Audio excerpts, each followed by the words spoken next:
Welcome, beautiful people of all ages, shapes, and colors, to another episode of the Hit Your Free Throws podcast, where we encourage you to stick to the basics. I'm one of your co-hosts, TV, aka TV on Basketball, alongside my co-host, Jay, aka the Knockdown Jay. How's it going, my guy?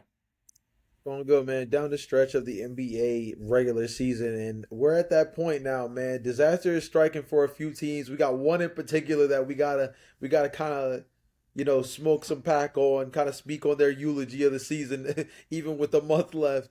But beyond that, man, I think everything is starting to pick up to the point where we kind of really know who the true contenders are, and it's going to be interesting to see how the seeding lines up and whether or not that aligns with how we feel the contention ladder really looks.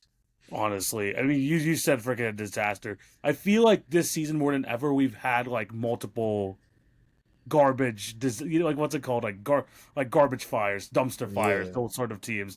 And we're gonna be talking about one of them today because oh boy, this team is going down real quick. We're gonna be talking about that. We're gonna be also talking about the state of NBA media. This is something that me and Jay have been like wanting to talk about in terms of it's because it's been a topic, especially around content creators. NBA players are starting to bring it up as well, so it's something I feel like we should have our say in. And then we're introducing a new segment. We kind of teased it last episode. We're going to be starting a new segment called At the Buzzer. So we're going to be introducing that where we kind of want to have some last minute topics that we want to kind of shoehorn in at the end there. We're going to be talking about it there. But Jay, before we do go into this episode, and it's going to be an action-packed episode, we do have to plug our socials. Make sure you follow our individual socials at TV and Basketball, at the Knockdown Jay. Those links can be found in the description down below to all of our socials. In terms of the Hit Your Free Throws podcast, remember to follow us on TikTok and Instagram for the best daily NBA content, where you have the picks, the news, the series, and more. Make sure to check that out. Also, if you want to see some short form content, check out the YouTube or the YouTube Shorts. We have a lot of our stuff going up over there. And that's also where you can find our video episodes. So make sure you subscribe and hit the notification bell so you won't miss an episode. Last but not least, the Podcast Network, Spotify, and Apple. Don't forget to subscribe, leave a review, all that good stuff.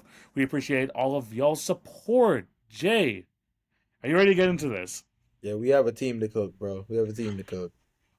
This is going to be a very interesting topic that we're going to talk about here because we are going to cook a team while we're also bringing another team up later because we have to bring back we're going to have to revisit the biggest trade in NBA history, right? Luka Yeah. Doncic going to the Lakers in exchange for Anthony Davis, Max Christie, a couple of picks, this and that. And Jay, we are now what, 14 games past the trade, and one team is all the way here, and one team is all the way here, and both in unexpected ways. And we're gonna start off with the Dallas Mavericks, Jay, because is it like too much for me to say this is like worst case possible all around? Easily. Worst case Easily. possible, like reason we're talking about this now is because Kyrie Irving just tore his ACL this past week, and obviously, like many of the greats, we've seen it with Klay Thompson in the NBA Finals. We saw it with Kobe Bryant. Before you go out with your injury, you hit your two free throws, all good. But man, Jay, before I get your thoughts on this, I'm gonna bring you back to even before Luka Doncic trade, how this downfall started for the Mavericks. Derek Lively has been out since January. Then we had the Luka Doncic trade. Immediately after the trade, Daniel Gafford gets ruled out with an injury for 6 to 8 weeks. But Anthony Davis comes back. That's great. You at least get to see your new player. Gets injured after the first game. And now this past week, Kyrie Irving has tore his ACL. He's probably not going to be back till January next year. Anthony Davis said he's being shut down. He's looking at the possibility of being shut down for the season in general. But Jay, I'm going to throw it over to you. This feels like this is every Mavs fan's worst nightmare, and it just keeps getting worse and worse. Yeah, man. I mean, a coworker of mine had asked me after we had the conversation about Kyrie Irving getting injured. He was like, "What do they do?" And I was just like, "Dude, karma's a B." Like it's one of those things where you got to look at it in the face, and he's gonna have to. He being Nico Harrison specifically is gonna have to really look at his handiwork and position himself in a way where like he has to find a way to GM his ass off this summer to kind of make up for what's going to take place because TV, you mentioned Kyrie Irving potentially not coming back until January, but more importantly, he has a He player might not be option. a Mav. He might not There be a you Mav. go. Yeah. There's a possibility that it's not even on the Mavericks when we're talking about his return, right? There's this grandmaster plan of him reuniting with Luka on a less lucrative deal is one of the crazy I guess not necessarily rumors, but conspiracies that I've seen once upon a time, right? So there's an ideology where Kyrie Irving isn't even a Maverick next year, right? So when you put it in full perspective, I think the biggest thing for the Dallas Mavericks when you look at their situation is that they bet on a set of circumstances that already had low probability, right? The idea of Anthony Davis having a relatively healthy end to the season. We know that Anthony Davis, outside of a year here and a year there, has never necessarily finished a season strong, never finished a season healthy consistently over his last 5 to 6 seasons, right? Kyrie Irving, it was understood and I would argue inevitable, unfortunately, for Kyrie Irving to have a significant injury, given the fact that over the last month and a half in particular, he has had a lot of onus put on him to carry the Maverick offense, right? And this is something specifically with Kyrie Irving that could have happened even if Luka Doncic wasn't traded, right? You have to take Yeah. that into consideration because Kyrie Irving does have a injury history of his own, and this injury in particular is one that could have taken place regardless. So the fact that you have two injury-prone superstars as the pillar of what you're considering a win-now scenario, being what Nico Harrison's whole logic around trading Luka Doncic was, now you have to stare. Now you have to stare your handiwork in the face and face the music that this could be something that blows up in your face even worse. Like I said at the top of this, karma's a B. It's only starting with Anthony Davis injured. It's only starting with losing Kyrie Irving for the rest of the season. It's only starting with the fact that Derek Lively and Daniel Gafford both went down for significant time. It only starts there. The real nightmare of this season for Nico Harrison and the Dallas Mavericks actually starts this summer when everything starts to truly unfold. And that's the scary part for Mavs fans because did I mention the fact that they low-key mentioned in the passing right before Kyrie Irving got injured that ticket prices are going up by 8% next year? season ticket season ticket holders are expecting to pay 8% more on their season tickets. Hey man, it's gonna be an off season for the ages in terms of PR play. Whoever is working in that space for the Dallas Mavericks is going to have their hands full if they have not already had their Birkin bags filled to the brim as it is.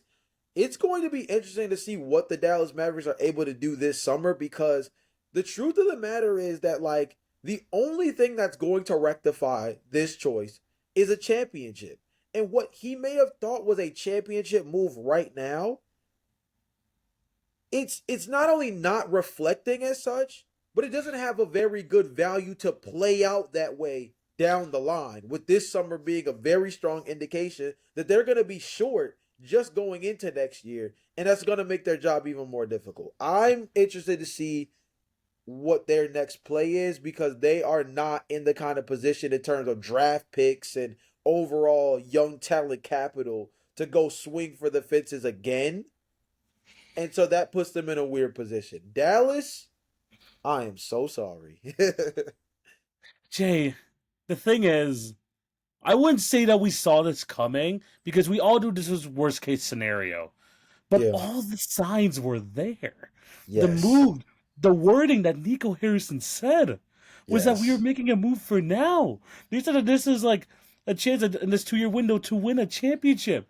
They said that they traded away Luka because this man was not in shape. This man was not a long term piece, but then counteract basically contradicted himself by getting Anthony Davis, who, like you mentioned, besides maybe last year where he played 76 games, and besides the bubble year where they had a freaking 5 month gap in between the regular season and the playoffs, this man has not been able to stay healthy, and all the things, all the concerns that fans had, that analysts had, anyone who saw this trade came down, we saw all of this potentially happening, and all of it's happening at once.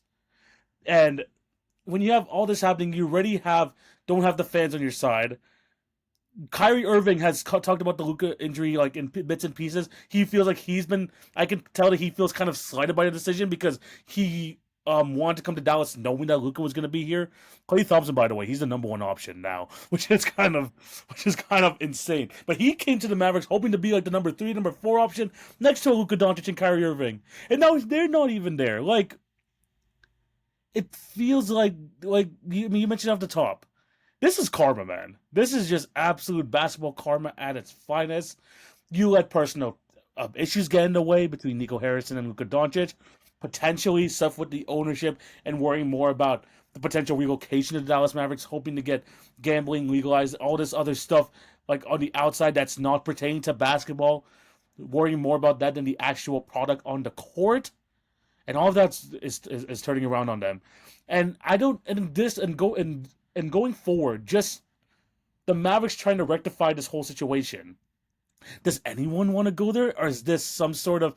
Is there any way where they can even like recover from this, like after they get past this era? Because they seen the way they treated one of the like potential all time greats in Luka Doncic. Who wants to like be a part of that sort of situation? I if I'm a player, I'm surely like would rather go with other situations where I would feel more valued than I would do it in Dallas. So man, it's like you mentioned, the nightmare has started, but it's only going to get worse and worse from here. And man, if you guys remember the off season from like what 9-10 years ago, where they had to freaking lock DeAndre Jordan up in his own house, the Dallas Mavericks, Mark Cuban, they're all trying to get him to sign, but it ended up happening. Think about that times five, because this is what's going to happen this off season. Yeah, I mean, this is the funniest part about this whole situation. Not only are you on the bad end of a historical trade, right? But you Yeah, are also Nico Harrison is now going to be deemed as the guy who opened the NBA's Pandora's box, right? He's the guy who now opened up the can of worms that makes every NBA superstar across the league wonder, so who is truly untouchable?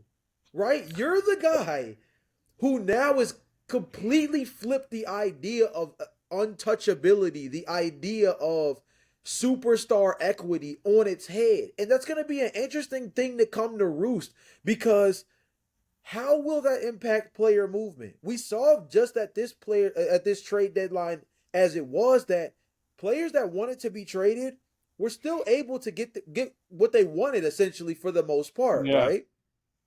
But it'd be interesting how the caliber of name continues to tick now that we've seen a caliber of Luca be traded without asking, right? Without asking. So the diligency, the willingness to trade a superstar who wants out, like a Jimmy Butler, like a De'Aaron Fox, right?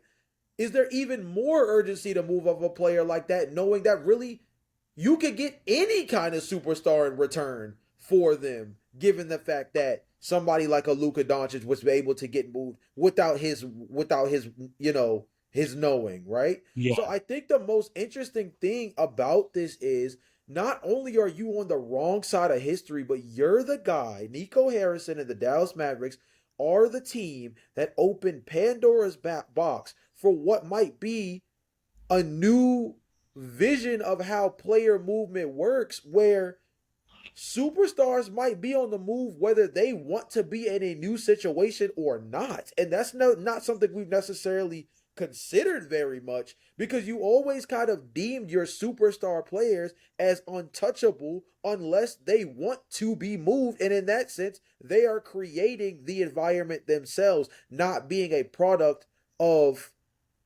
basically the organization punching first. It's just not something we've been used to. We're not used to that, but also I don't think that's going to be the new norm. Well, I do think there's going to be some big trades in the offseason. I do think LaMelo Ball is going to be on the block. I do believe that Trae Young is going to be on the block. Um, I feel like this feels like such a one-off because you got to remember Luka Doncic, top three player, consistent MVP candidate. Yeah. The Mavericks were coming off a freaking finals berth. But This is TV, a that's nice my thing point. to get That's there. my point, though, TV. And actually, I think that's what makes it even more interesting as to where it could be.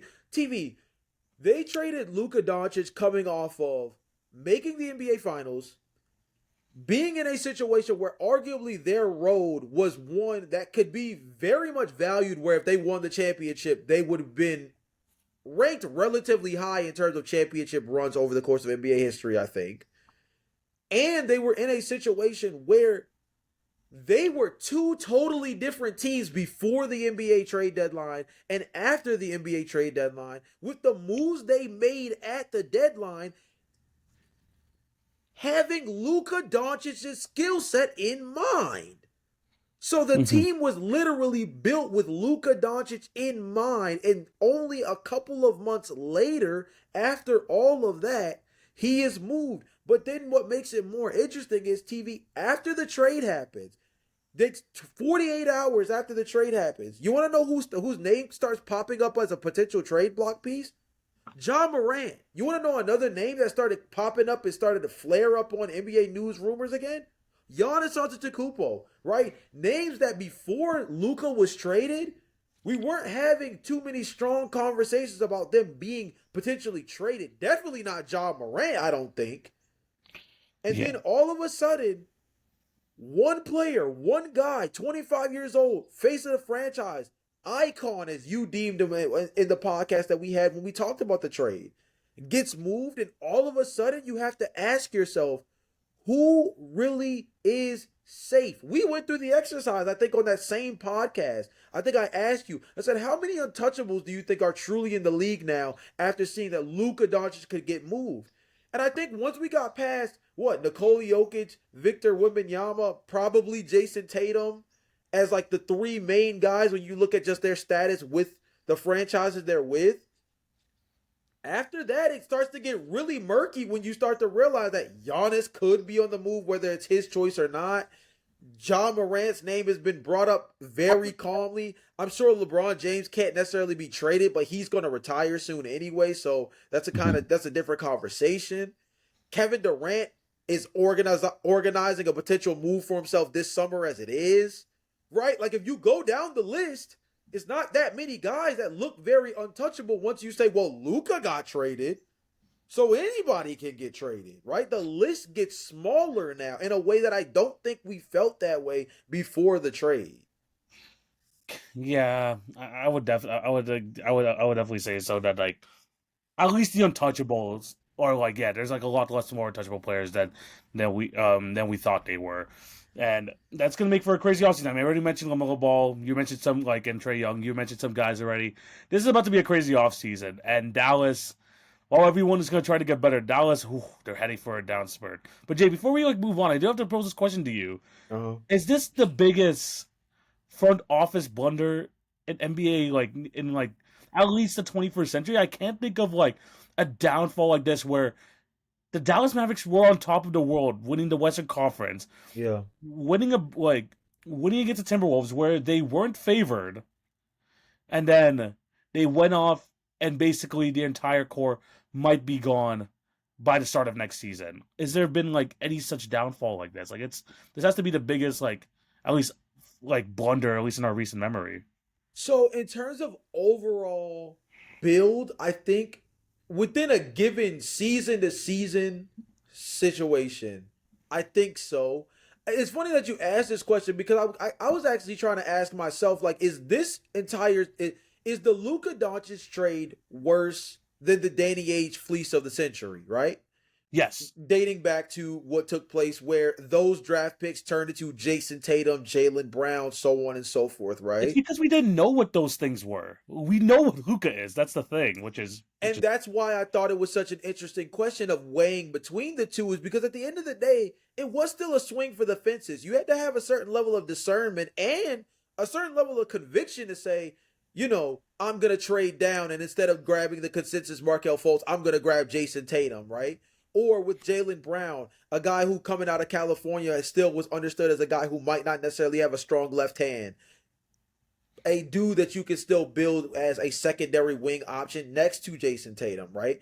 These different things, they were all things that at the end of the day, even though they were effective moves in hindsight, could have easily went differently had their drafting not been nearly as strong, right? Or even just their draft odds not have played out as much in their favor. But the Luka Doncic trade not only is built off of a sample size that's over 5 seasons long that tells us that this guy is a top 5 MVP candidate any season he's healthy enough to play at least 65 games. Mhm. But we saw him do it. We saw him get to the finals. Something the Mavericks have not done in Since over a decade, yeah. right? We saw you do it. We saw a European player in a Dallas Mavericks uniform take the baton and run with it graciously. And instead of leading with the, leading with the horse that got you there, you decide to get too big for your britches. You decide to get bold. You decide to get cute, right? And now I think you've positioned yourself in a way where Brooklyn thought there was a championship on the other side when they made the trade with Boston. Boston thought that we could develop a long lasting franchise. And both had to take a gamble by doing so. Dallas just did a gamble that might have set their franchise back by a decade because of the snowball effect that this is going to have going into this summer and next year. And I don't know if there's any other situation I've seen, at least within the next decade, that's been that impactful. Honestly, man. And the thing is, like with this trade, even comparison to the Brooklyn Nets trading all of their assets for an aging KG, an aging Paul Pierce, an aging Jason Terry. They thought there was a championship on the other side. They did it on a basketball basis. Right. You got to think about it that way. They did it on a basketball basis. Boston, they did it on a basketball basis too, saying, these guys are not old enough to compete. We are going into a rebuild. They chose a direction. So, in a way, both teams knew what they were getting themselves into. Exactly. Dallas, and I think Nico Harrison in general, when you look at all the reports of him not talking to other teams, without him doing the due diligence and like trying to see what the market looks like, Yeah. he did this for his own ego. He wanted the NBA fans, he wanted everyone to see, haha, he is a genius. He saw this coming miles away. This whole Luka Doncic problem, miles into the future. That, oh, I was right. Yeah. But he did that for the sake of the franchise. And like you mentioned, Kyrie Irving potentially leaving. Anthony Davis, you don't know what his future. Once Kyrie Irving leaves, what's the future of Anthony Davis and the Mavericks? This team is not good enough to compete. He might be next on the trading block once again. For his own ego to try and say, you know what, all this stuff that I had doubts about Luka, I want to be right so badly that I'm willing to trade him away and risk the future of this franchise. And it's biting him in the butt. This was not basketball. This was ego. And what's interesting about it, TV, is, specifically hearing you talk about it is so funny because you come from a very interesting space when you're talking about a bold decision that could be franchise altering, right?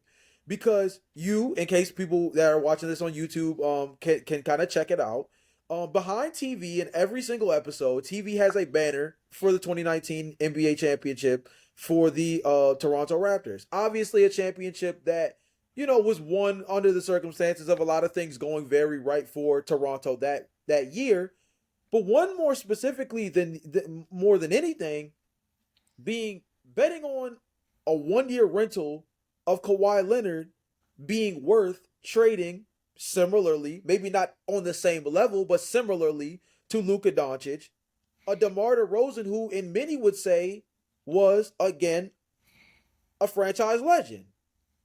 And not only are you banking on a situation where you're trading a franchise legend for a player that has a significant injury history, but you're doing so for a player that you only have for 1 year guaranteed.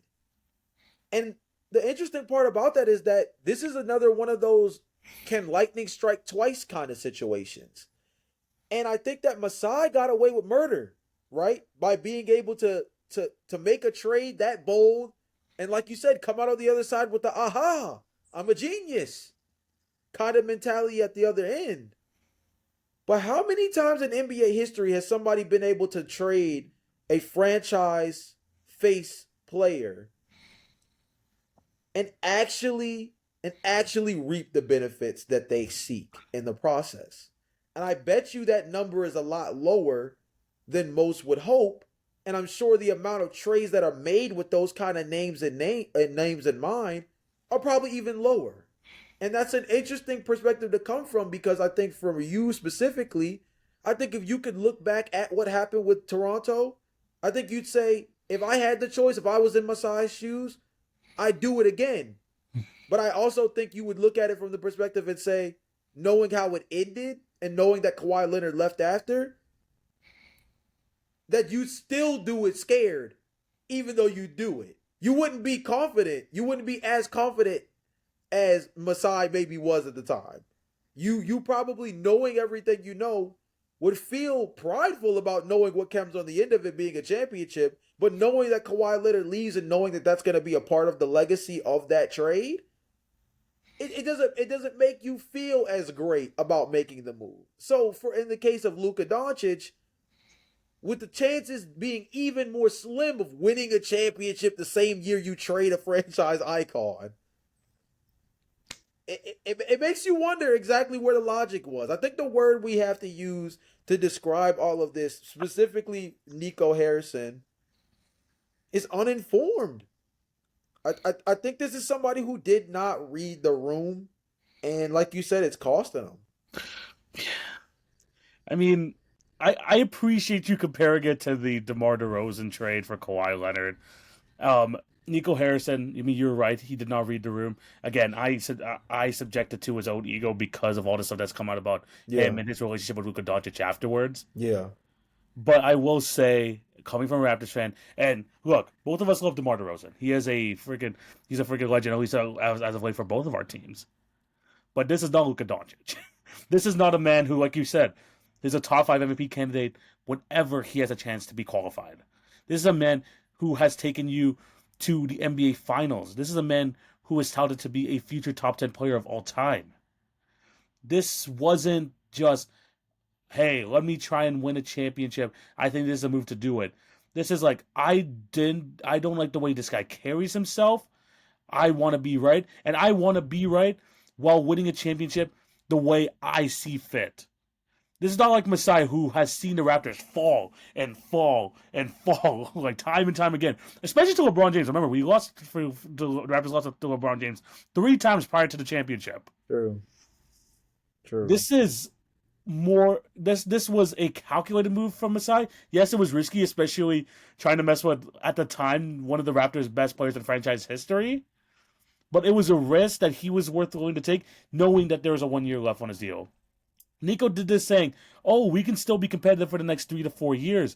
There's no way like he's like I even though like Kyrie Irving might leave, this might all go to a disaster with the injuries. I rather be right than try and go the Luka way. It's just two different mentalities there. I think you're right. I think it's one of Yeah. those things where at the end of the day, man, franchise swings, they come with real risk, and I think of course you have to be that GM to be willing to take it. But calculated risks, they're ones where you still understand the ramifications of them, and like you said, Luka Doncic specifically is one of those where you kind of just wonder whether or not he really understood what he was doing. Yeah. Oh, I think I think like yes, there's the owner thing. Maybe there's the owner thing like going ahead of him. But I think he understood what he's doing, but he let personal feelings get ahead of actual winning and actual business, which I think is going to be hurtful for Mavs fans to hear over the next decade, where they actually aren't going to be that good. But Jay, what even hurts more about this trade, Jay, and like the fact that this Mavericks team is probably going to be starting to fall all the way down to the standings, is the fact that the Lakers are freaking the second seed in the West. People thought after the Mark Williams trade, you know what? This is not the year for the Lakers. We had to wait till next year to see what the full extent of this team is. They just don't have this feels like an incomplete roster. Even we said it after Mark Williams trade got rescinded. This doesn't feel like a complete roster. Yeah. Jay, they're on a 7 game winning streak. They are 11-3 since the Luka Doncic trade. Mind you, those a couple of those losses were against like the Hornets and the Jazz earlier on Yeah. because they just had no idea how to play together. Yeah. But a 20-point win against the Celtics and a lot of comfortable wins past that, and the Lakers are now the second seed in the West. This team has jumped all the way up to the fourth best odds to win a championship, Jay. So, like, you see the Mavericks free falling this way, and the Lakers just keep going up and up and up. They have a big game against the Knicks, and they have like a very hard stretch to see how good they are as a team. We're going to see in this next 5 game stretch. Yeah. I'm going to throw it over to you. Like, it makes it worse, but man, this Laker team is just looking so good right now. Yeah, I think the funny part about it with the Lakers is also that it's getting done on the side of the ball that we didn't think was going to be prominent, which is defense, right? They're actually ninth in the league in terms of opponents' points per game right now, and obviously that does factor in the beginning portion of the season, but they've been pretty solid over the last 5 to 10 games itself. I think they're 13th in defensive net rating right now as it is. This is a team that actually is punching above their weight on that side of the ball. Mind you, this is also the team that's starting Jackson Hayes at center. This, which was one of our best arguments for why this was going to be a little tricky, even though obviously Luka Doncic is a special player. Um, I think it's one of those things where when you look at championship equity, you're obviously already going to lean into the fact that when you have LeBron James, it's kind of like the same argument we had when they had Anthony Davis at the peak of his powers. When you have LeBron James and you have Anthony Davis, and you say you have two of the top 10 players in the NBA on the same team, they're always going to have a chance to win a championship. Now, it's a little scarier when two of your top players are now a LeBron James, who's considered to be what, top 7 in MVP running so far this year based on a lot of MVP ladders. 40, And then a Luka Doncic, who on a normal season where he didn't miss a handful of games due to injury, would normally rank within the top 3 to top 5 on a regular basis. So now you're talking about two of the best 7 players in this regular season, both playing on the same team offensively, with a head coach in JJ Redick who clearly has a more modern view both on offense and defense, with an ideology that as long as his players are high energy, high motor, he can handle the X's and O's, but he needs his players to play hard, which they've been able to do at a high level. And then the offense, I mean, you have two of the best savants in the game leading your offense in a way where there's not a single second where you don't have LeBron James and or Luka Doncic on the floor. Good luck to second units that have to deal with Luka Doncic. Good luck to second units that have to deal with LeBron James. Good luck with first team units that have to go up against the combination of the two. It's a situation where you look at the Los Angeles Lakers, and when you think about championship equity, I mentioned at the very, very top of the episode, when you think about championship equity, damn TV, I don't think I was going to say this coming into the episode, but the longer I think about it, man, when I talk about championship equity going into the postseason, I think that the Lakers might have the second best odds coming out of the Western Conference of any team, truthfully. Yeah, I mean, like, and the thing is, like, I can't even like hate you for like, I don't even like disagree, because you know that when it comes to the playoffs, LeBron is like one of those like playoff performers that you know that is just gonna, every time he gets to the playoffs, he just gets that little edge. Same thing with Luka Doncic. You look at his stats in the regular season, you look at it in the playoffs, it gets better. Yes. That's what's scary about this team. And Yes. even when you have a center rotation of Alex Len and Jackson Hayes, it doesn't matter. Jay, you talk about their defense. I'm gonna tell you what their offense is looking right now, because especially the non LeBron minutes and when Luka's on the court, Jay, they have a offensive rating of 127. They have a net rating of 25.5. I mean, It is that's historic insane. stuff. That's historic It's level stuff. historic level stuff. And like I said, like, these two will just elevate in the playoffs. I didn't have a problem with the offense. I know some people were saying that, there's gonna be a problem, both guys needs the ball, yada yada yada. These two are the freaking smartest players in NBA history. You don't think that you have them, you have freaking JJ Redick, they're not gonna figure this out? You are lying to yourself. You do not watch ball if you don't. If you didn't. Okay, wait a minute. I gotta sit up for this one. If bro, bro, you know what's so crazy about that? Because I was just thinking about that as you were talking. Yeah. If you thought that LeBron James and Luka Doncic as a pairing on offense wasn't going to work, you literally don't watch ball. It's not possible. It's not possible because Luka Doncic adapted to being able to operate as more of an off-ball presence when Kyrie Irving was traded to the Dallas Mavericks. How do we know that? Because the Dallas Mavericks pace of play increased when Kyrie Irving got there. That was Luka Doncic going from a more slowed down half-court oriented play style to allowing Kyrie Irving to have more control over the offense in a way that helped push the pace. We saw in 1 year, that Kyrie Irving with the Dallas Mavericks next to Luka Doncic could change the pace of play in a way where Luka Doncic let go of the reins and allowed that team to play faster. LeBron James has been trying to give Anthony Davis the keys year after year after year with the ideology of trying to allow other players on the team, Austin Reeves, D'Angelo Russell at one point had an over 21.5 usage rating on the Lakers. That's because LeBron James was trying to get somebody else to have real offensive on-ball responsibilities. LeBron does not want to be the primary option anymore. And that's fine because he doesn't need to be. This was always going to work. Yes. This is always going to work. Yeah. Just in case everybody was wondering, it was going to work. It was destined to be To work. successful. The question was not how. TV, we can all agree. The Yeah. question was never how was it going to work. The question was when and how far could it take them? Because we knew this pairing was going to be special. The same way when we saw the news that Anthony Davis was going to be a Laker, we said, oh yeah, they're going to be a top 5 team in the Western Conference for a long time. And of course, it didn't play out that well because of injury situations and so on and so forth. But you always considered the Lakers as a championship caliber team if they made the playoffs. That was with an injury prone Anthony Davis and a LeBron James who's had more injuries in the last 5 seasons than he did any other time of his career. Now you have a rejuvenated LeBron James who's in the top 7 of the MVP ladder and Luka Doncic.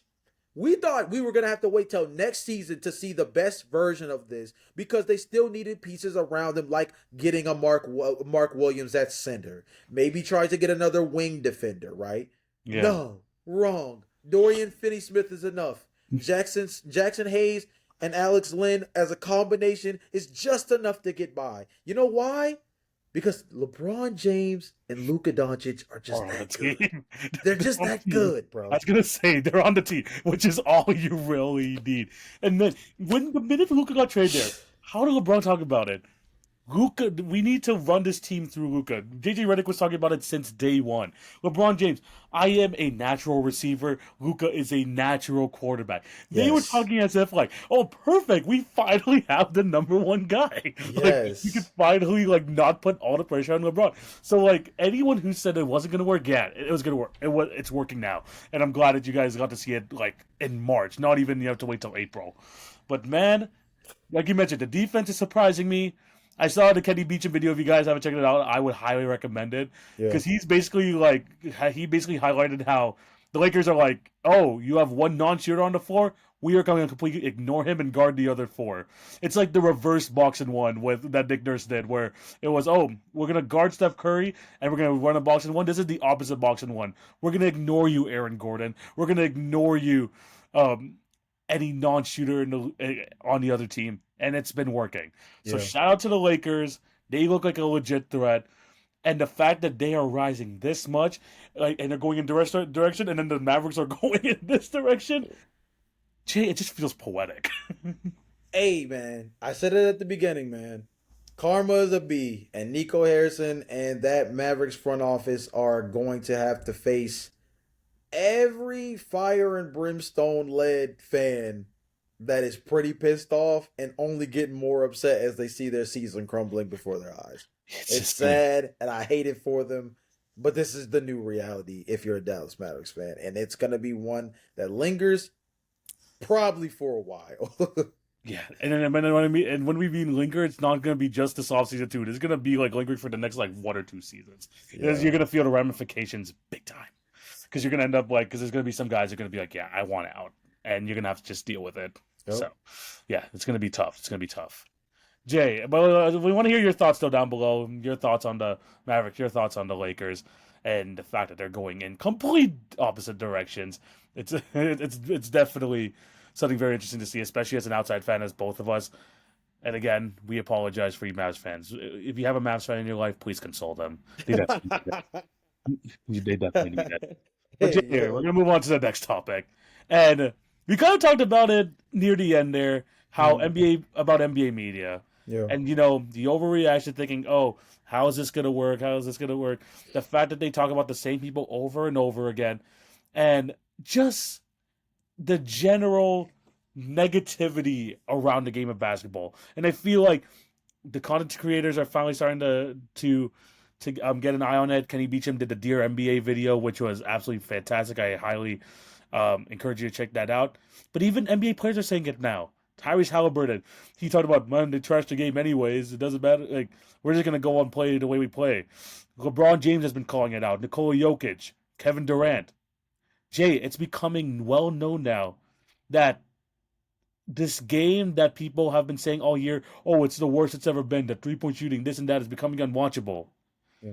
The focus now is shifting. It is shifting to NBA media, and they're finally being rightfully called out for making this game not feel as great as it should be. Because Jay, if we're watching the games, and trust me and Jay are watching the games, this is the most complex basketball has ever been, the most talented basketball has ever been, and I don't feel like it's being talked about enough. Jay, state of the NBA media, your thoughts?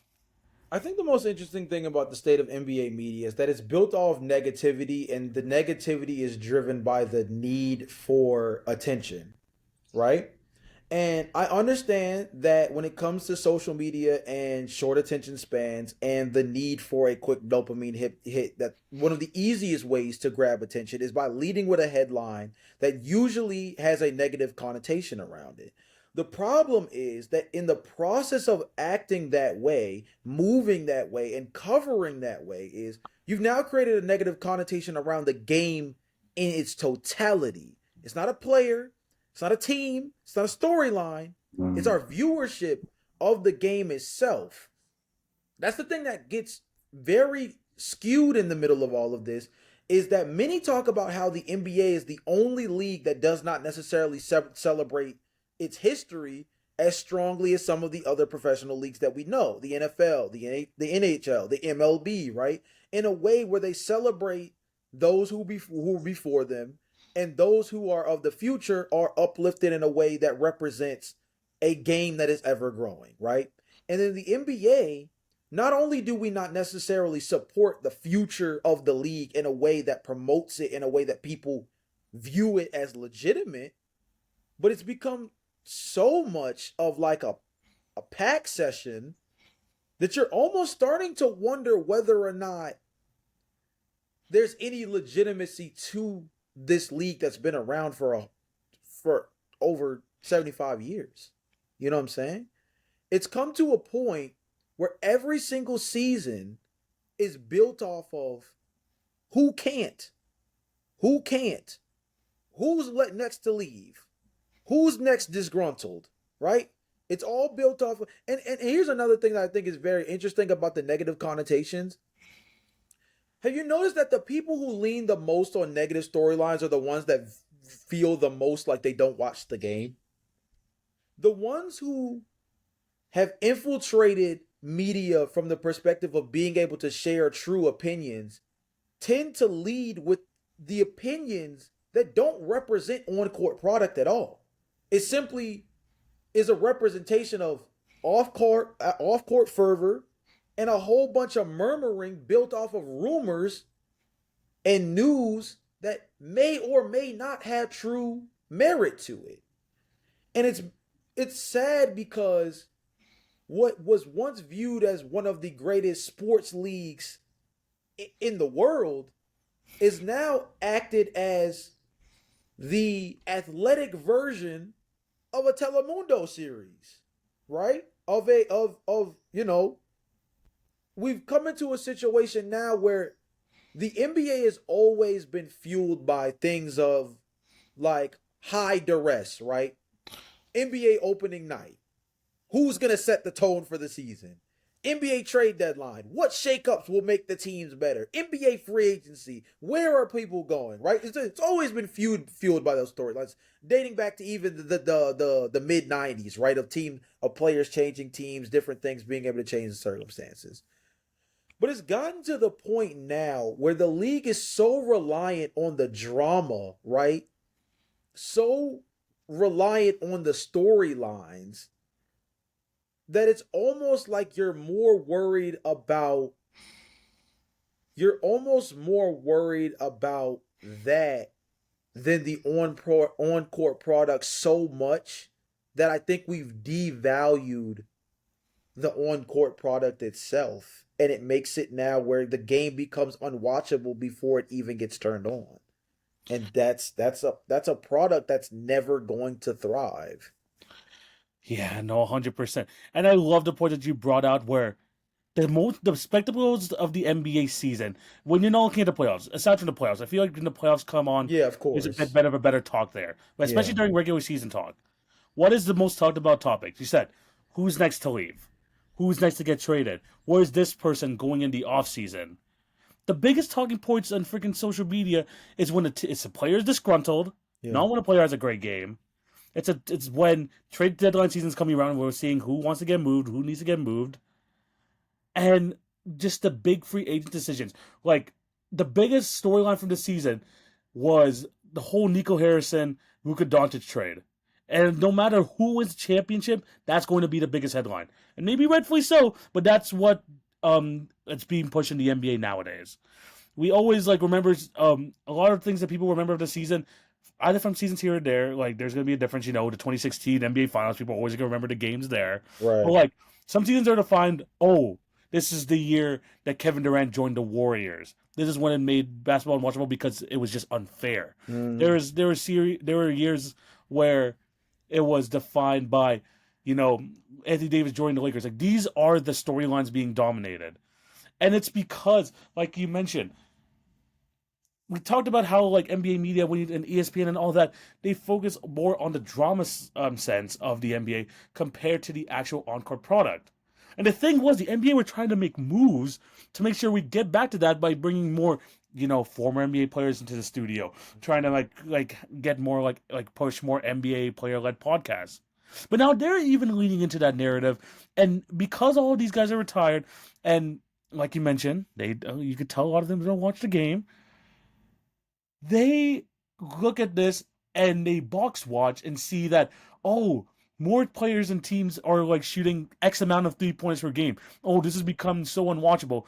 Not giving the context to the game and understanding how, like, giving context to the complexity of the game because they just look at those aspects in general. So when you go into a game, and I think there's a reason why this is like brought up is because of the media coverage in All Star Weekend. The fact that Draymond Green was like bashing everything, the current NBA style, same thing with the inside the NBA crew. Let's be honest, they've been doing this for years now. Yeah. But it's the fact that they come into the space with such negative energy and like just hatred for the current game that because these are the biggest faces of the NBA, like the inside the NBA freaking wins Emmys every single year. And the fact that they're the face of the NBA and they're the ones talking like this are bringing less value to the league. When in reality, the reason why there's more threes in the league is because they got rid of the long two. The reason why there's like it doesn't feel there's much defense because there's so much space in the NBA. It just makes it so like the defenses have to react. There's so much more complicated plays, and we're not getting into that because we're hearing, oh, the game today is trash. Oh, why is the Celtics shooting 53 threes a game? Why how are they developing these threes? Why is every and then like they complain like why is every team playing the same? They don't play the same. Trust me, when you see a freaking Raptor game, you see his Celtics game, they do not play the same. But that's what they're focused on. They focus on more of like what's being shown to them on the box score and not seeing how things actually develop. And Jay, we've had conversations off pod. This is why we missed JJ Redick's podcast in the past because he was the one who really liked to break down the game with all the. I mean, shout out to the young man, the three. They've been doing a good job with that too. Mm. People like Zach Lowe who have left ESPN, his presence is sorely missed because they are all for the clips. They're all for clip farming. They're all for focusing on the drama aspect of the NBA because that's what's selling, and you're not focusing on the actual game, which Yeah. is really unfortunate because when I've watched this season more than anything, I see very complex plays. I've seen many different strategies where even just looking at the Lakers games, just seeing them like trying to like fill up these defensive holes, how JJ Redick is trying to like organize them to get the most out of them. It's just super fun to watch. Seeing the Denver Nuggets is super fun to watch. But we're not getting that because that is not what sells. And that's really unfortunate because this is the top brass of the NBA. This is the top brass of NBA media talking about the game, and this is how it's being portrayed to the rest of the world. Yeah, I think the biggest thing too actually goes back to even your podcast reference, which is the ideology that we had a certain media crop that really helped cover the game in a way that still provided a level of nuance that casuals could understand, right? And we still do. We still do, by the way. There's a handful of media spaces that speak in that way. And there's a handful of media personalities that you can lean to, right? The Dunked On podcast with Nate Duncan, I think, is very strong. Think Basketball is still a very great channel. Tony Jones is not only a great follow in terms of his podcast, but also just a great follow on Twitter in general if you want to know the nuances of the game. There's still a handful of those guys. The only difference is that Woj's voice was amplified. Zach Lowe's voice was amplified, right? By the Yeah. presence on ESPN. It was different. And I think I made the comment last episode of like they were low key the Batman and Superman of NBA media from an NBA metrics perspective that helped keep the coverage around the league tame and not so story driven and still provide true value on a mainstream level. And I'm not gonna say that I still fully believe that because I think it goes deeper than just those two. But I Hmm. do believe that those two in particular, I don't think it's a coincidence that the same season that they both leave from a major network like ESPN, the conversation around NBA media coverage has been more controversial than we've ever had it before.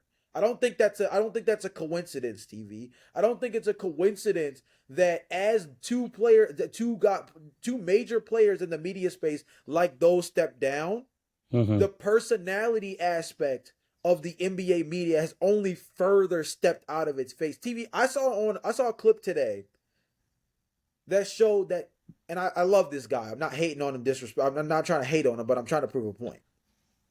I saw a clip today that said that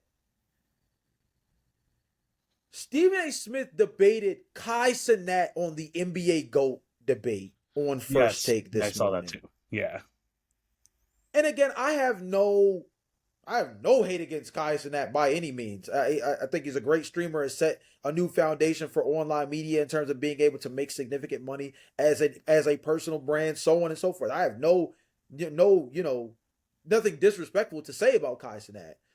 What I will say is when we're talking about having nuanced conversations about the game of basketball, I don't think that's the person that when we talk about modern day NBA journalism, you call on. I almost like the former player summoning more than I like the idea of you calling on to a streamer who doesn't even have a foundation in sports as his background for how he, earns his living. He is a fan of basketball. He has interest in basketball. I would not call Kai Cenat a savant of the game enough to be sitting in a chair where many wish and hope and work to get to, right? To truly debate someone of Stephen A. Smith's caliber about the game of basketball, right? The way Kenny Beecham, for example. When I saw Kenny Beecham on ESPN for the first time, when I saw Kenny Beecham on the Stephen A. Smith podcast for the first time, that's when he showed me that like it's really possible now. The YouTube guy can break into the journalism space, into the NBA media world on a mainstream level when putting in the proper work. But then you have the other side of it where you have guys like the Kai Cenats, and I'm going to make an argument that even like the Kendrick Perkins of the world, carried by personality, now occupy chairs that I don't necessarily think they earned when it comes to this kind of conversation, when it comes to these kind of conversations. And I think it further taints the game because you're talking about people who don't know ball to the level that you would want to hear from when you're talking about trying to learn about, study, and keep up with an 82 game regular season. This is why I'm kind of happy with the breath of fresh air that we're going to get next season when we see what Amazon Prime's with the game of basketball, what we see when NBA on NBC returns.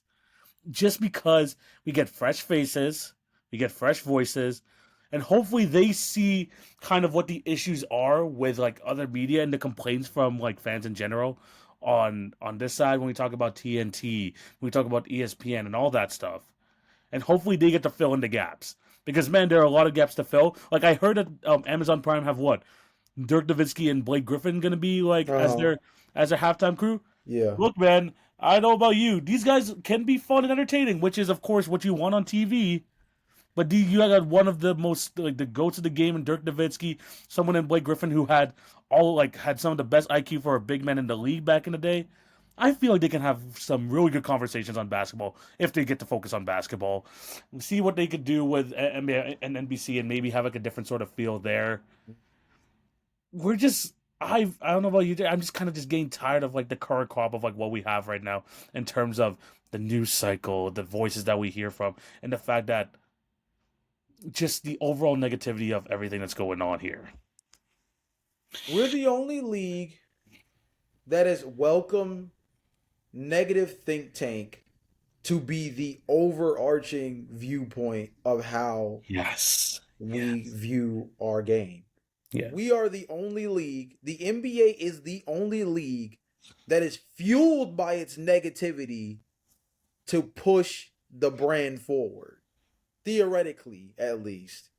We are the only league that has allowed negativity to be the forefront of how the game is communicated.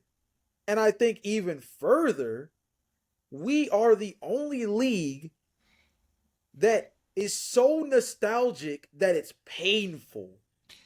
Bro, it's creating a war between like two demographics of NBA fans. The fact that this game is getting hated right now, it's the retaliation like, oh, we're done with the '90s, we're done with this. It's created this generational divide.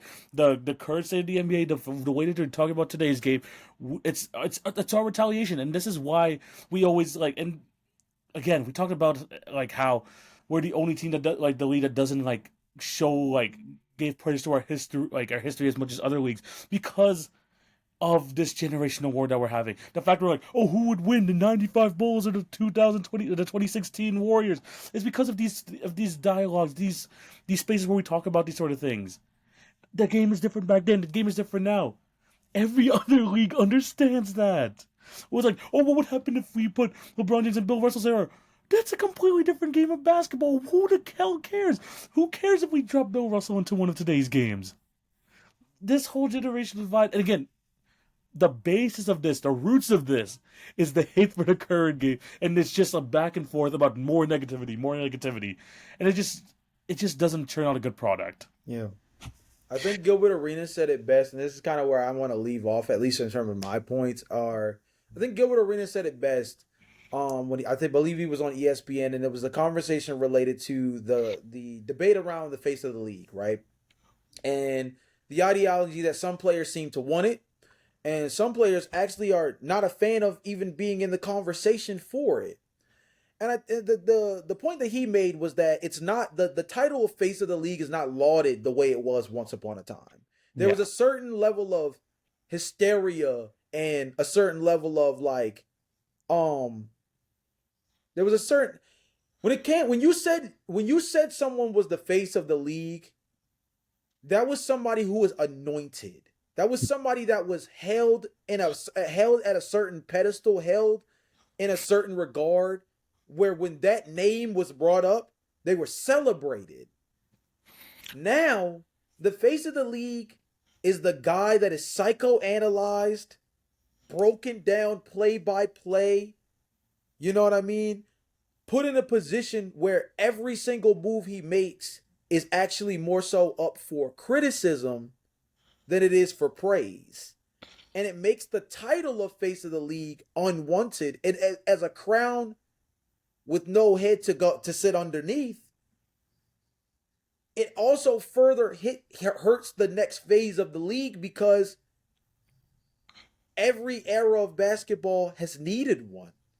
And this might be the first era of basketball where no one wants the title at all. the best example I want to put of this is the guy that they want. The NBA wants the face of the league again. I think people are saying, "Oh, we can't be a European player." I don't believe that, but all in all, you could see at least with ESPN, they want someone like a John Morant. They want someone like a Anthony Edwards to be the face of the league. And you know what killed their narrative? Anthony Edwards comes on and gets asked about the face of the league. Is like the way that they're talking about the game right now. I don't want to be the face of the league either. Players understand that, like you mentioned. And unless this whole discourse takes a full 180, No one's gonna be wanting to be like, I'm the best in the world, this, and that. No one's gonna have that personality because all there is negativity. And I think the overarching issue here is that what NBA is just negativity battling against each other, whether it's from younger fans to the older analysts, older players with the younger players. It's just negativity. It's just all negativity instead of celebrating this great game. Because, like I mentioned, we watch these games and man has it look more complicated, has it look more beautiful than ever. The passing, the ways to get shots open, the way to break down the defense. It's all at its most complicated point in its growth in the game of basketball, and that's how it's supposed to be. But we're not focusing on that, which is really unfortunate. I completely agree, man. And we're in a state of we're in a purgatory state, and I think it's going to take a lot of different people from a lot of different perspectives to simply bring fun back to basketball, which is a sad thing to say out loud, but I think that is the perspective that's missing from the game, is that we have become so negative that now we don't value the It's the players don't part of the game. value Yeah, the players don't value the regular season. Fans don't value a ring unless it's a certain way with a certain team. The media doesn't value championships in the same regard unless you have more than one, right? They don't view MVPs as special after exactly. you get Yeah, past the first one or two. Um, Apparently there's such thing as the worst MVP in NBA history, when at the end of the day, you're still the best player in the league in any that given yeah, season, right? Like man, there's it's just we're yeah. we're just at a point now where we need an NBA media renaissance, and I thought NBA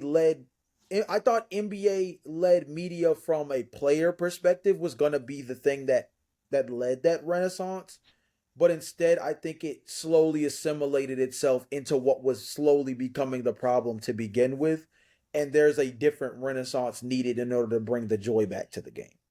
100%, man. I want to hear your guys' thoughts down below as fans of the game. There's a lot of problems, and hopefully, stuff turns around. Like I mentioned, I'm extremely excited for this these new broadcasting partners being involved with the NBA, showing them to a national level. But we're gonna have to wait and see till then, and hopefully, the NBA looks at itself in the media and pushes and like gets like a more push towards the positivity of the game, the love of the game, more than trying to hate on it, making it unwatchable for fans of the game in general, and also just like detracting new fans from the game of basketball. Let's focus on like what's beautiful right now, and that's what the basketball on the court, and that's just being played right now. Jay, we're gonna move on to the final topic, and this is gonna be kind of our new thing at the end of shows. It's called At the Buzzer. Basically, a final rant, a final topic from either of us. None of us we don't discuss this with the other player with the other host. It's just things that we want to get off our chest that we want to talk about before the end of today's episode. We're calling it At the Buzzer, and we want to hear your guys' thoughts. If you have any rants too down below, and just any reaction to what we say here. Jay, I'm gonna throw it over to you. Mhm. What is your final topic, final thoughts you want to put before the end of the pod? So, a team that I brought up last week and what was the debut, I guess, of this segment was Yeah, the Detroit Pistons. And the concept that I brought up was the ideology of competency allowing play on the court to truly shine. And so, the team that I want to talk about actually is a team that is underrated in a way that I feel like is built more so off of their lack of drama actually creating valuable basketball. And that is the LA Clippers.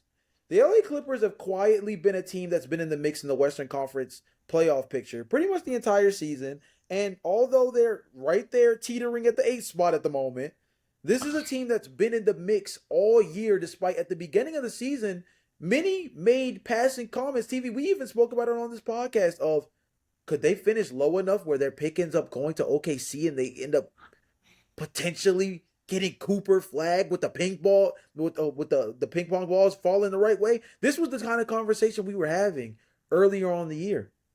Coming off of a James Harden 50 ball, I started to think about what this team is truly capable of and what they've been able to do this season with Ivica Zubac being a player who should be in, at least all NBA conversations in terms of all NBA defensive team. James Harden, who I think we had as a real conversation on this podcast about being a deserving All Star.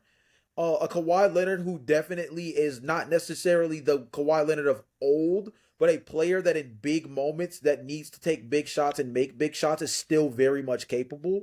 And your guy in Norman Powell, who has stepped up in a real way as a secondary and tertiary offensive weapon without Paul George no longer on this team. It goes to show you that a team that had so much anxiety around the state of their franchise with all the drama of will they play, won't they play, right? Load management, lineup functionality, all of those things, to the point that Tyronn Lue almost questioned his state of being a coach just a season ago, right? There was a time where he actually suffered from a medical condition due to induced stress coaching this basketball team.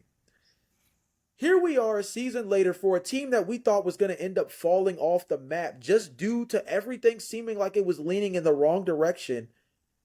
And here's a team that when you take all the drama, you take all the distractions out, and you just throw the ball out in the middle of the court, and you say, let's go hoop.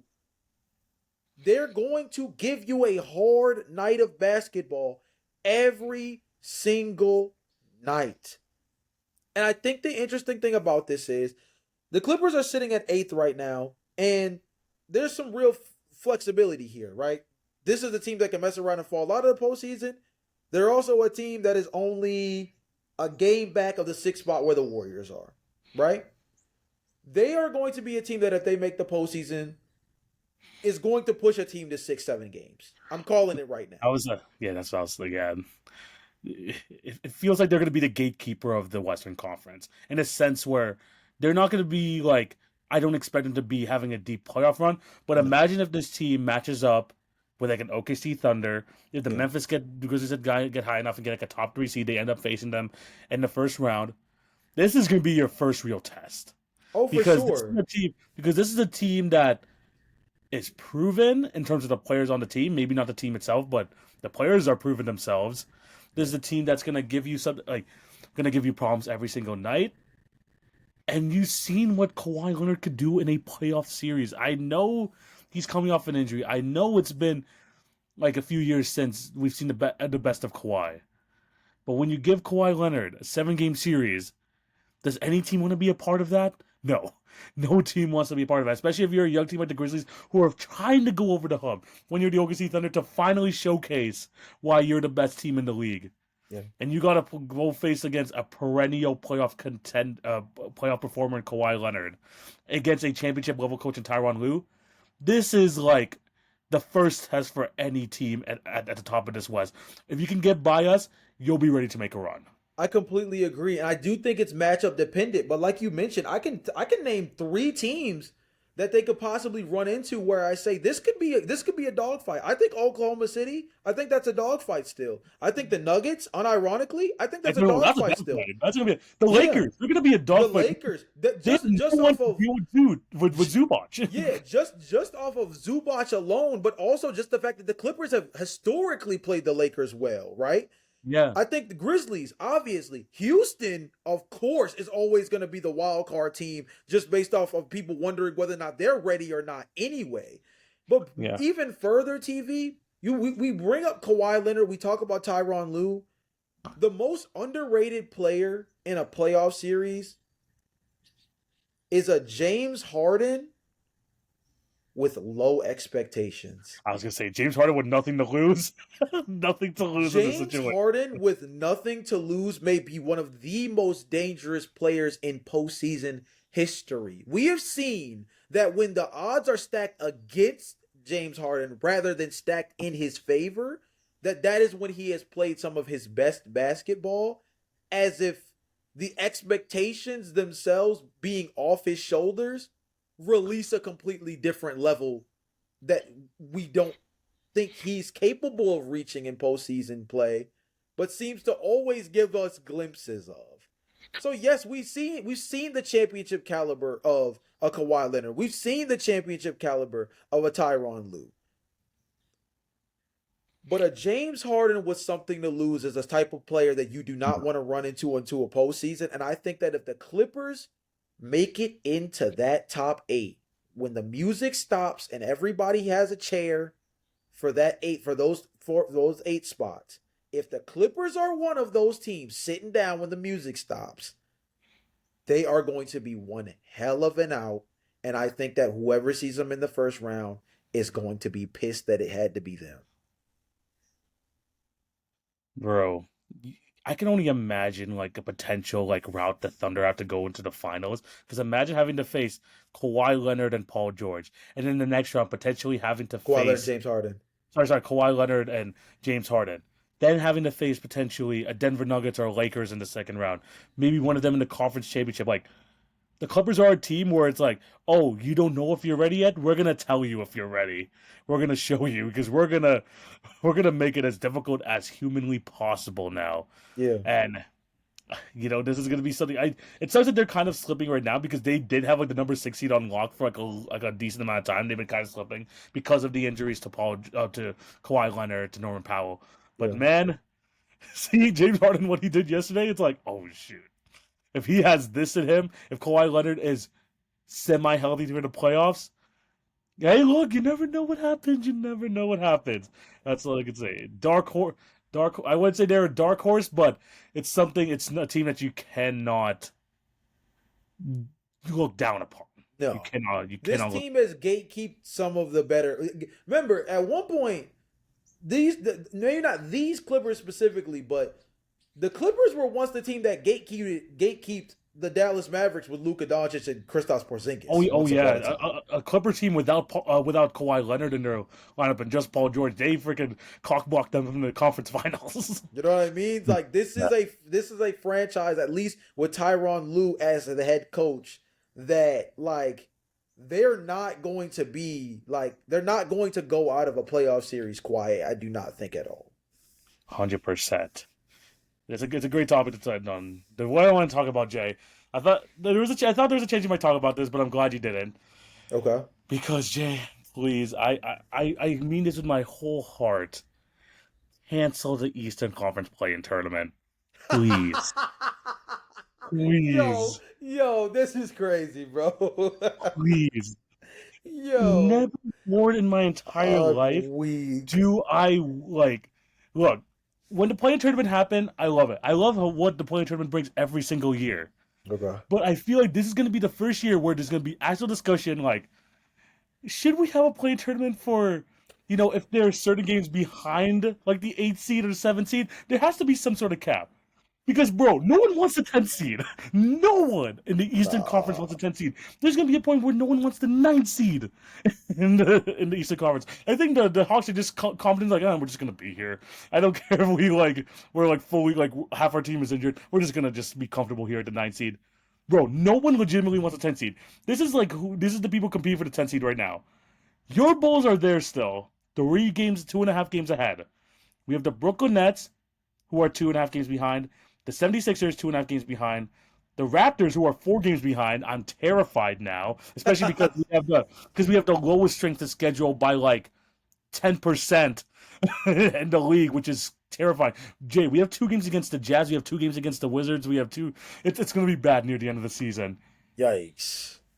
Jay, no one wants a 10 seed, and I'm Fair. looking at these and Fair. and Jay, it's gone to the point where I talked about it earlier on in the podcast, like not in this podcast, but like earlier on in the season, that the Raptors are doing the ethical tank. Oh, we're losing these close games, this and that. Jay, our last game against the Orlando Magic, we sat our entire starting five for the final 6 minutes, hoping they would come back into the game. Our lineup consisted of AJ Lawson, Orlando Robinson, Jamal Shed, Jacoby Walter, and 10-day contract player Jared Roden. We benched Scotty. I was watching that game like, oh no, we've gone unethical.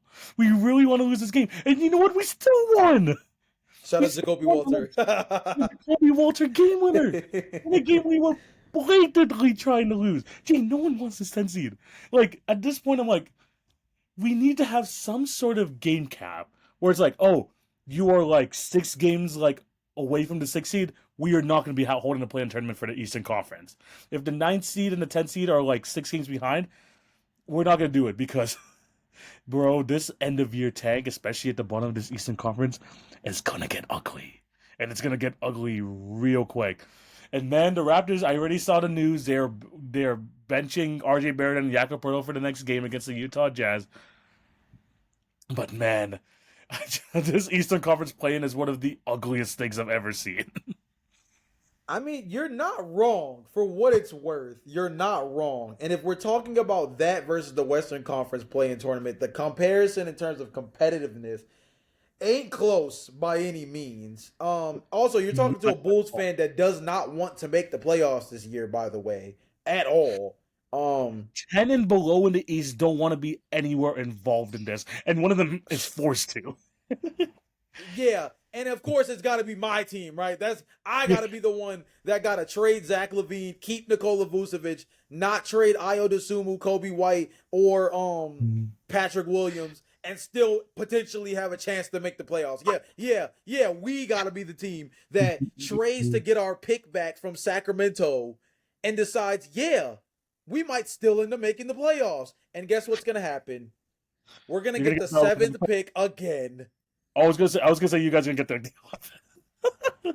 If we get 11th, I will actually cry. By the way, I will actually cry grown man tears on the internet because I can't afford to not get a top 5 pick anymore. With the fact that we can't keep doing this. We can't keep doing this. That's a totally separate tangent. That's the mentality of like 8 teams. That's the mentality of 8 teams right now in the league, where it's like, oh, we're not gonna like. There's no point of us unless we get a top 5 pick. Not all of y'all are gonna get a top 5 pick. I'm scared that the Raptors are gonna be like in like 6 or something. Someone's gonna end up losing here. This is why I'm like, bro, just don't even have them play these games. Like they want to be in the lottery anyway. Like, just let it happen. But unfortunately, you can have a Josh Giddey legacy game in the play-in. Oh my gosh. I'm not even ready for that, dude. All I know is I really hope that look, I live in Baltimore, so I'm a fan of the Washington Wizards. I am born and early raised in Atlanta, so of course I love the Hawks and I am a generational Bulls fan. So East Coast bias is gonna come out here, but man, do I really pray that an East team wins the lottery with Cooper Flag coming out, dude. The East needs new blood so bad that it's getting ridiculous. Give the top 4 picks to the East, man. We just need. That's a separate tangent by itself. It's not just cancel the Eastern Conference play-in tournament. It's can the East please get the top 5 picks, at least the top 4 picks, goddammit, in the upcoming NBA draft. I know that it's not the densest NBA draft we've had in terms of top-heavy talent, but dang it, we've known the top 3 for dang near the entire year. So at least put the new blood come out East, man. Golly. Give fans in the East Coast a reason to watch a 10 p.m. Eastern Conference game. Please. Because it's getting ridiculous. I mean, it's getting ridiculous. This is ridiculous. This standings doesn't even take into consideration that Philly's been hard to watch all year. Indiana was dealing with injury issues at the beginning of the season, and they're 5th in the conference. I know I made a bold prediction at the beginning of the season that the Pistons were going to outlast a bunch of the Eastern Conference teams just based off of the ascension of Cade Cunningham. They ascended so far that they're 6th because the rest of the East is that incompetent. I mean, damn. I'm not even like, and the thing is, like, I told you, like, I thought maybe you might talk about this because it included the Bulls. My backup was talking about the Orlando Magic, who secretly is just like falling down the ranks ever since the injuries, to the point where like the Hawks might overtake them in the East, which is absolutely ridiculous. Dude, the Orlando Magic are having a Memphis Grizzlies season from hell and still might have to play in the postseason. Like this is nuts. This is crazy. Jay, I had to pull out the Raptors schedule. This is how like bad the tank might get for the Raptors, because I honestly think for the last 20 games it might get unethical. This is the games we have upcoming. This is the next 5 games: Jazz, Wizards, 76ers, Jazz. Then we got the Trailblazers. Then we got the lowly Phoenix Suns. We have the Warriors mixed in there. We have the potentially taking Spurs. Wizards, Nets, Hornets, 76ers, Bulls, Blazers. We have a Pistons game in there. Nets, Hornets. Now the dropping Dallas Mavericks and ending off with the Spurs. Jay, the Raptors need a generational tank because they have healthy guys compared to the rest of these teams. We want to talk about putting in some effort. Oh my gosh! Wow. it's Yeah. it's gonna Wow, be dude. So I'm sorry. I am sorry. That's gonna be one hell of a tank job. it's gonna be bad, but bro, this is where I'm just like, please, just freaking cancel the tournament. No one wants to be there. The West is gonna be fun at least. Hopefully, like the Mavs drop out and like the Suns can somehow like sneak back in just to make it a bit more entertaining. Yeah. But and you know who knows about the Portland Trailblazers? The Portland Trailblazers are hella close now, which is crazy. But yeah, the East. Let's cancel the East Play-in tournament, please. Just let Orlando and Miami just be there. They're the ones who are actually trying, even though they're not good. They're trying. Yeah. Like, please, I don't want to see the Bulls in the postseason matchup. Yo, the first play-in game is going to be the Hawks Bulls. Who wants to see that?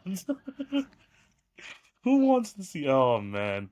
Oh, Jay, let us know down below what you guys think. I'm like terrified for the Raptors at this point. That we're gonna end up with like 11 somehow after a year of like hell for us. We're gonna end up 11.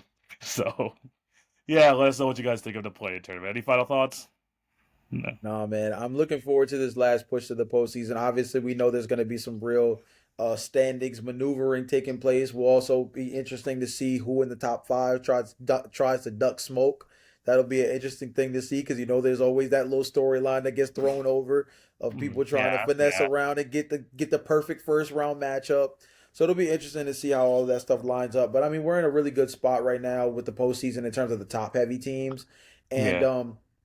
man, the storyline of the Lakers has completely changed the trajectory of our conversations around the championship, the championship run that we could be seeing from any of these teams because now they're a roadblock that I don't think people anticipated to be this dangerous coming into April. And I mean, here we are, man. I mean, we know who the teams in the East are that we gotta that you gotta worry about. The West always felt kind of wide open with the Oklahoma City Thunder being the headline for it, but now things just got way more interesting, and I love that. I love that. 100%. But yeah, let us know what you guys think of all the topics we talked about down below. Any of the previous topics as well. We went in on this episode. That's all I'm saying. So let True. us know. We want to hear your thoughts as well. Jay, we have reached another end of a fantastic episode. Thank you guys for watching. What do you have to do for the closing remarks for the show? Man, I mean, the push for the postseason is always big for this page because this is our first full year covering the NBA front to back, and now the postseason is when we get into full activation mode. Last year, we had a really strong run through the postseason, covering quite literally every basketball game every single night for the entirety of the postseason. I think we did a really great job, and I hope that we can build upon that. We have some other small things in the works, mainly for the social media pages, that should hopefully bring a lot more attention to the more nuanced and fun sides of covering basketball. We had the conversation about NBA media needing to change the narratives around certain stuff. So I'm hoping that we can become a contributor in that push to bring fun back to basketball. So we have some stuff in the works that we're pretty excited about launching soon. And yeah, man, I mean March will go by fast. March is going to go by fast. And that means that playoff basketball is right around the corner, and that's easily the best time of the year when you're an NBA fan. 100%. I can't wait for that. And you're going to be able to follow along through all of the rest of the regular season. We're going to have the awards. We're going to have our NBA awards later on this month, maybe early next month. The All NBA teams. There's a lot of stuff to talk about pretty soon, so be on the lookout for that. It's going to be a really good end of the season. We're super excited for it. But yeah, thank you guys for listening. Continue to support Hit Your Free Throws podcast to all of our links below. Jay and I will be back next week for another episode. It's gonna be a great time. It was a great episode. Hope you have a fantastic day. This is TV. This is Jay. We're signing out. Peace.